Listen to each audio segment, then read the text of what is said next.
Le premier sujet, c'est qu'on a des métiers, notamment industriels, où il y a énormément de recrutement possible. Les entreprises cherchent à embaucher et aujourd'hui ont du mal à trouver les qualifications. Alors c'est aussi parce qu'on a en France depuis 15 ans détruit 1 million d'emplois dans l'industrie et du coup on a arrêté un peu de former. Maintenant l'industrie repart, depuis 1 an elle recrée des emplois. Et c'est des opportunités pour des jeunes d'avoir une insertion et des métiers passionnants, mais il faut recréer, je veux dire, il faut développer les filières de formation professionnelle. C'est pour ça que je suis venue à Soissons sur le sujet des métiers de la métallurgie, où je visite le CFA de la métallurgie, le lycée professionnel, je vais visiter une entreprise ensuite, pour qu'on regarde tout cela ensemble.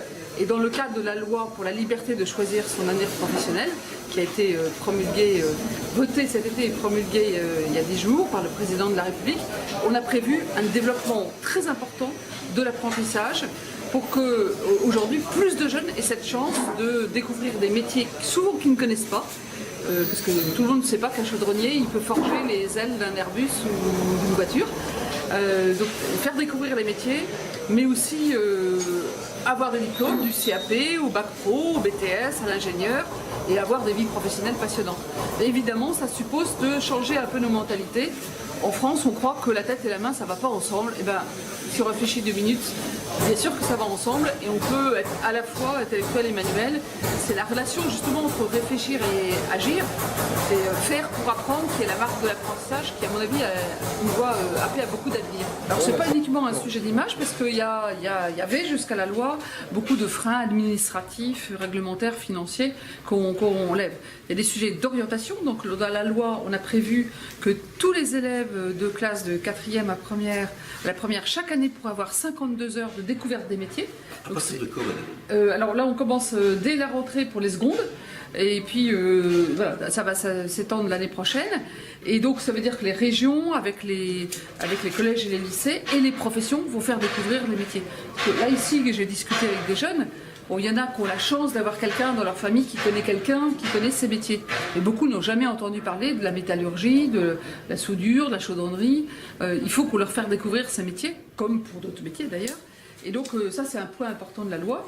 Et ce qui est intéressant, c'est qu'on voit, ça fait 1 an qu'on parle de cette loi qui maintenant est votée. Du coup, ça a créé beaucoup de débats.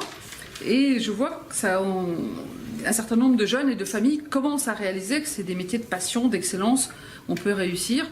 Et j'en veux pour preuve que, vous savez qu'à la sortie de la 3e, il y a un logiciel, Affelnet, où les jeunes font des vœux d'orientation. Et bien cette année, pour la première fois, c'est jamais arrivé en France, 45% de plus de demandes pour aller en apprentissage. Donc je crois que là, c'est le début de la révolution culturelle de se dire « Ah, mais l'apprentissage, en complément du statut scolaire, du statut étudiant, qui est très bien, mais c'est une autre grande voie, une autre pédagogie qui peut faire réussir des jeunes et puis permettre de trouver les compétences dans toutes ces entreprises qui aujourd'hui ont des marchés et parfois n'arrivent pas à le prendre faute de ressources. En France, il n'y a que 7% des jeunes qui ont la chance d'accéder à l'apprentissage. Et dans tous les pays qui ont vaincu le chômage de masse des jeunes, et je dis ça dans un département en l'Aisne où le taux de chômage des jeunes est important, eh bien l'apprentissage c'est 15, 20, 30, 35% des jeunes qui ont droit, qui y accèdent, et donc c'est le but. Encore une fois, on peut aller du CAP à l'ingénieur, tous les métiers sont possibles, et donc voilà, la loi va permettre d'amplifier tout ça. Merci beaucoup. Vous comptez sur les jeunes pour en parler aux jeunes, justement? Oui, alors je crois que c'est d'ailleurs pour ça qu'on a lancé une campagne qui s'appelle #DémarreTaStory, où c'est des jeunes qui parlent aux jeunes. Parce que quand on a 16 ans ou 20 ans, et qu'on voit un jeune de 22 ans qui a déjà réussi, qui a déjà 2 diplômes, qui a les yeux qui brillent parce qu'il est passionné de son métier, bah, c'est le meilleur des témoignages. Donc je crois qu'il faut que les professionnels partent aux familles et les jeunes aux jeunes. Merci Madame la Ministre. Merci à vous.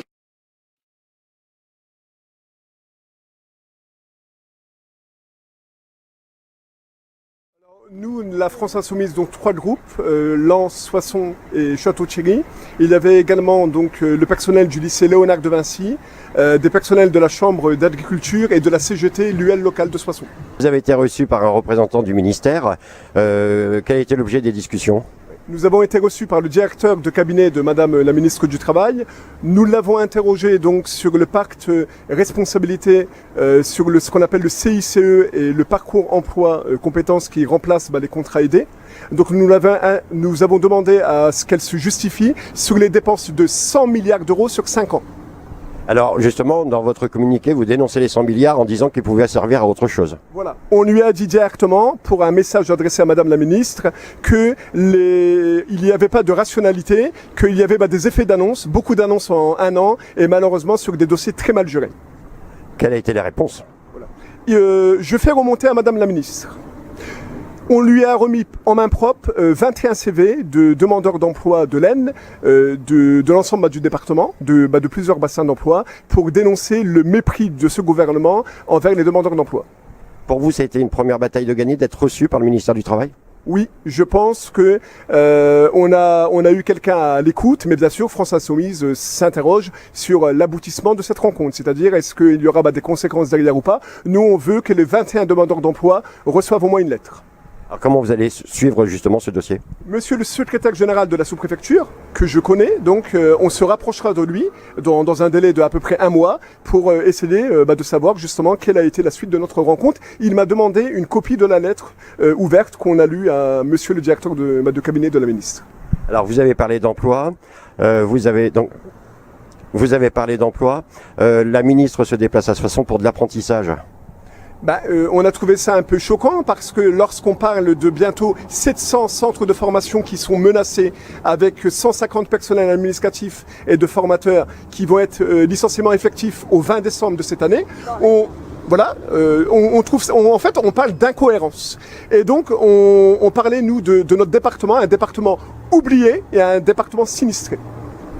Je vous remercie.